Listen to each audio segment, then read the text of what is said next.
कान खोल करके सुन ले बाबा, कसम खुदा की कह रहा हूं, अल्लाह करे वो दिन आए कि ये देश अखंड भारत बन जाए और पाकिस्तान के रहने वाले 25 करोड़ मुसलमान और बांग्लादेश के रहने वाले 25 करोड़ मुसलमान और हिंदुस्तान के रहने वाले 25 करोड़ मुसलमान, ये तीनों मिलकर के 75 करोड़ जिस दिन हो जाएंगे, उस दिन हमारा ही मुसलमान प्राइम मिनिस्टर होगा और 250 से ज्यादा यहां से हमारे सांसद होंगे। 2024 चुनाव के बाद ऐसे बाबाओं को लंगोट लेके न भागना पड़ा तो शोएब जमाई का नाम बदल देना। तुम्हारे बाप का देश है, तुम्हारे बाबा का मुल्क नहीं है, ये हमारे बाप का मुल्क है, जिन्होंने 1857 की क्रांति में कोई मदरसे का एक ऐसा बच्चा नहीं था जिसने अंग्रेजों के खिलाफ बिगुल नहीं फूले। कान खोल करके सुन ले बाबा,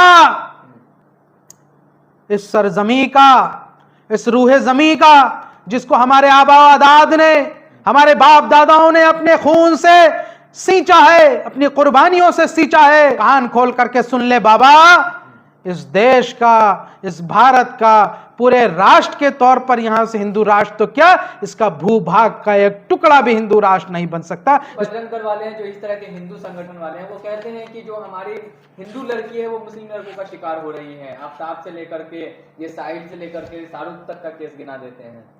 मैं इस बात से इनकार नहीं कर सकता हूं कि साहिल और श्रद्धा का मामला हुआ या शिक्षा साक्षी का मामला हुआ, ये तमाम केसेस हमारे सामने हैं। क्या यहाँ से इस देश में कोई हिंदू लड़का ही हिंदू लड़की का कत्ल नहीं कर रहा है? लाखों की तादाद में ऐसे केसेस।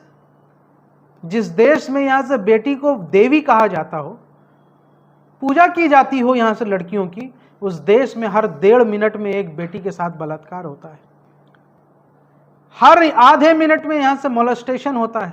कौन कर रहा है ये? कौन सा समाज? किस सड़े हुए समाज की बात करते हैं आप? ये नैतिकता हमें सिखाएंगे? ये नैतिकता सिखाएंगे?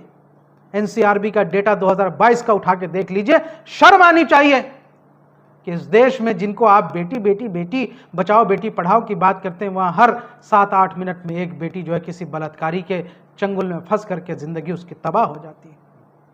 किस बेटियों के बचाने की बात करते हैं आप? तो अगर हिम्मत है तो उन तमाम बलात्कारी जो किसी भी जात धर्म समाज से हो, उनके फांसी की मांग कीजिए, उनके लिए समर्थन नारे मत लगाइए। नहीं करेंगे आप, नहीं करेंगे, क्योंकि मानसिकता उर्दू नाम और हिंदी नाम से फर्क पड़ जाता है सर। एजेंडा नहीं चलता है ना, एजेंडा सूट नहीं करता है।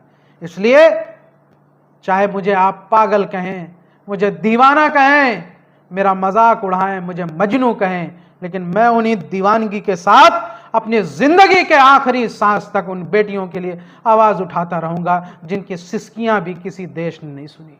लेकिन आप हिंदू राष्ट्र की बात चल रही है, बागेश्वर वाले बाबा, आप हिंदू राष्ट्र का बेड़ा उठा लिया। हिंदू राष्ट्र होगा तो ये सारी चीजें दूर हो जाएंगी उसमें।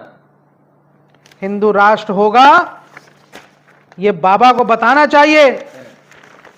ये आज ये बाबा बताएं कि हिंदू राष्ट्र होगा तो क्या होगा। तुम्हारे जैसा नेता, तुम्हारे हिंदुत्व संगठन का नेता ये कहता है कि एक हिंदू लड़की के बदले 10-10 मुसलमान लड़कियों को फंसाओ। ये होगा?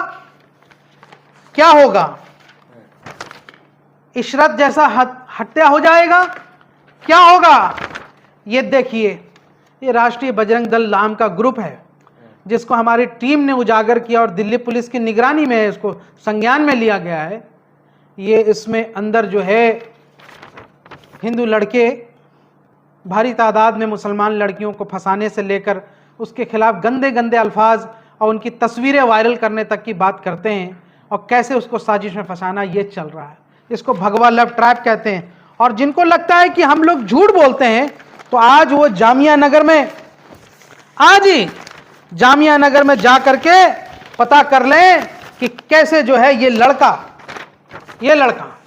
जामिया नगर पुलिस स्टेशन में केस दर्ज है। 2 दिन पहले ही, 3 दिन पहले ही ये लड़का जो पहले नाम अपना समीर बता रहा था, फिर जब पुलिस ने सख्ती से पूछताछ की तो इसने बताया इसका नाम सौरभ है और ये फरीदाबाद का रहने वाला है, और ये मेट्रो स्टेशन के अंदर, मेट्रो के अंदर मुसलमान परिवार की लड़कियों की फोटो तस्वीरें खींच रहा था चुपके से। जब शक हुआ तो पकड़ा गया और देखा कि ये तस्वीरें खींच करके एक ऐसे व्हाट्सएप ग्रुप में भेज रहा था जिसका नाम हिंदू वाहिनी था, और उसमें लिख रहा था कि ये मुल्ली तो यहाँ से रेप करने के लिए है। ये मुल्ली देखो यहां से डेरोगेटरी अल्फाज, और उन तमाम व्हाट्सएप ग्रुप में पुलिस ने पकड़ा है, ये स्क्रीनशॉट्स हैं, ये सारी चीजें रिकॉर्ड में हैं। ये वो कॉलेज यूनिवर्सिटी में पढ़ने वाले लड़के हैं जिनको यहां से आज साजिश के तहत किया जाता है। मैं उन बाबा से पूछता हूं, क्यों नहीं अपने शिष्यों को समझाते हो तुम? ये मुसलमान बेटियों के साथ दुराचार करने को ये हिंदू राष्ट्र है तुम्हारा? कान खोल करके सुन ले बाबा, इस सरजमी का, इस रूहे जमी का, जिसको हमारे आबा अदाद ने, हमारे बाप दादाओं ने अपने खून से सींचा है, अपनी कुर्बानियों से सींचा है। अलीगढ़ से लेकर सहारनपुर तक कोई ऐसा पेड़ नहीं था जहां हमारे उलमा की लाशें नहीं यहां से बिछी थी, जहां हमने अंग्रेजों से लोहा लिया। कान खोल करके सुन ले बाबा, इस देश का, इस भारत का, पूरे राष्ट्र के तौर पर यहां से हिंदू राष्ट्र तो क्या, इसका भूभाग का एक टुकड़ा भी हिंदू राष्ट्र नहीं बन सकता। इसकी विविधता ऐसी। तुम्हारे बाप का देश है, तुम्हारे बाबा का मुल्क नहीं है, ये हमारे बाप का मुल्क है, जिन्होंने 1857 की क्रांति में कोई मदरसे का एक ऐसा बच्चा नहीं था जिसने अंग्रेजों के खिलाफ बिगुल नहीं फूले। क्या क्या कुर्बानियां हैं तुम्हारे लोगों की।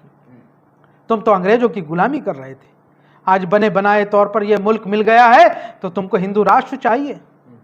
लगा लो अपनी जितनी जोर, जितनी हिम्मत है, हम भी देखेंगे कि तुम यहां से तुम्हारी बात होगी या हमारी बात होगी। हिंदू राष्ट्र बनाएंगे, ये आदिवासियों को हिंदू बना देंगे, ये दलितों को हिंदू बनाएंगे, ये क्रिश्चियंस को हिंदू बना देंगे, ये उन जनजातीय लोगों को, ये मूल निवासियों को बनाएंगे। हिम्मत है इनकी।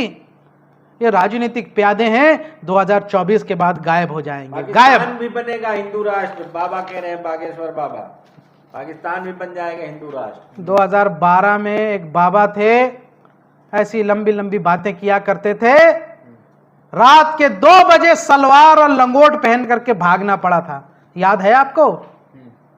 2024 चुनाव के बाद ऐसे बाबाओं को लंगोट लेके ना भागना पड़ा तो शोएब जमाई का नाम बदल देना। हिंदू राष्ट्र बन जाए, दिक्कत क्या है बनने में? बन जाए हिंदू ये राष्ट्र। भारतीय जनता पार्टी इन लोगों को राजनीतिक प्यादे के तौर पर इस्तेमाल करती है। प्यादा है ये आज हैं कल नहीं रहेंगे, खत्म हो जाएगी बातें इनकी। मीडिया यहां से चर्चा करना छोड़ देगा तो बात खत्म। ये तो कर्नाटक में हार के बाद एक बौखलाहट है, एक माहौल बनाया जा रहा है। जब सब बागेश्वर वाले बाबा जगह जगह पे घूम करके प्रचार कर रहे हैं, कहेंगे इकट्ठा कर रहे हैं लोगों को। हा? जो करना है कर ले। हाँ। अखंड भारत की तस्वीर लग गई है संसद भवन में, अखंड भारत बनाना चाह रहे हैं बाबा। बाबा क्या, मैं ही अखंड भारत बनाना चाह रहा हूं?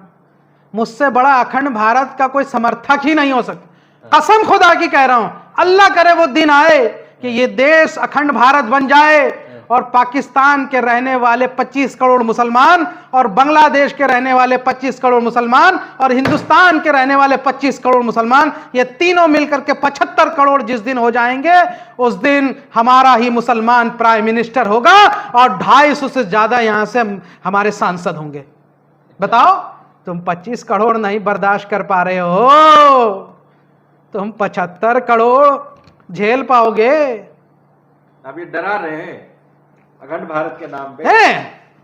मैं बता रहा हूं, जिस दिन अखंड भारत ये बनेगा उस दिन इस देश का प्रधानमंत्री मुसलमान होगा।